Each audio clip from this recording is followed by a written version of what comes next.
welcome in. I'm the Kodiak, and today I'm here to talk about what the Eagles are going to do in this upcoming draft. Particularly want to focus on their main needs, but before I get into it, leave a like if you enjoy, subscribe if you're not already.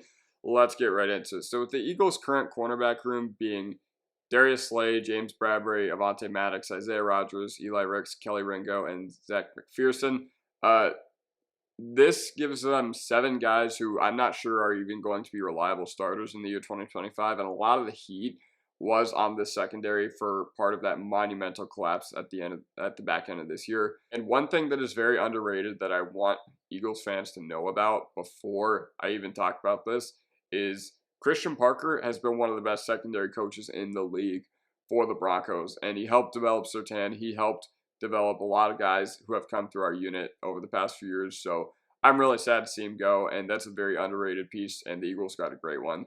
But all of this is leading Howie Roseman towards probably selecting corner with their first round pick. I know that it's not in their philosophy to draft corners in the first round, but this is a very crowded room, and I know that Howie Roseman, historically, he either goes offensive line or defensive line with the Eagles' first round picks. And I think if Troy Fautanu gets past 15, I could see Howie Roseman making calls. He can play right guard and right tackle.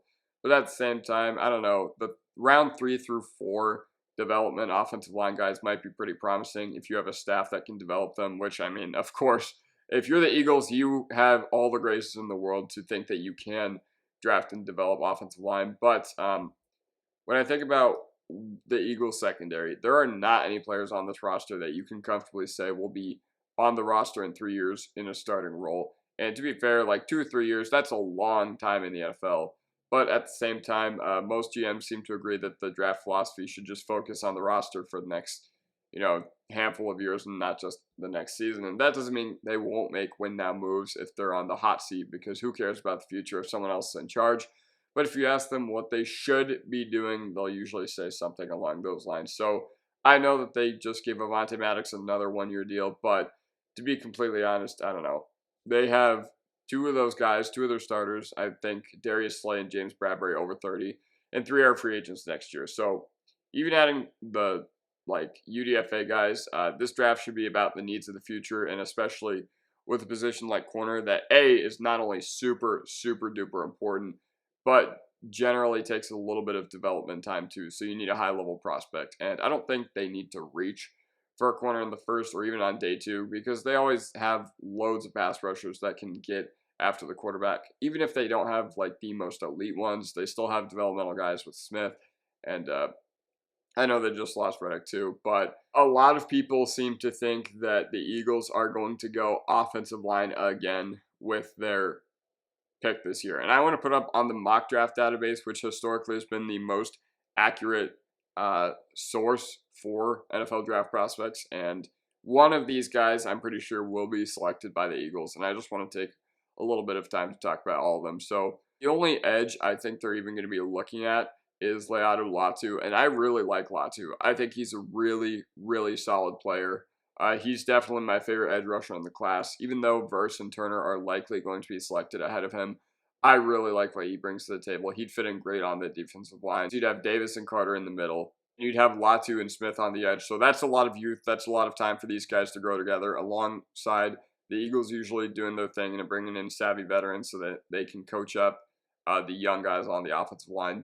But there are a handful of corners that I do want to talk about, and I haven't really gone in depth into scouting these corners. I'm pretty sure I will. But Wiggins, DeJean, and Kool-Aid McKinstry are all on the table here for the Eagles, and they all should be on the table because, like I said, that room is really shallow.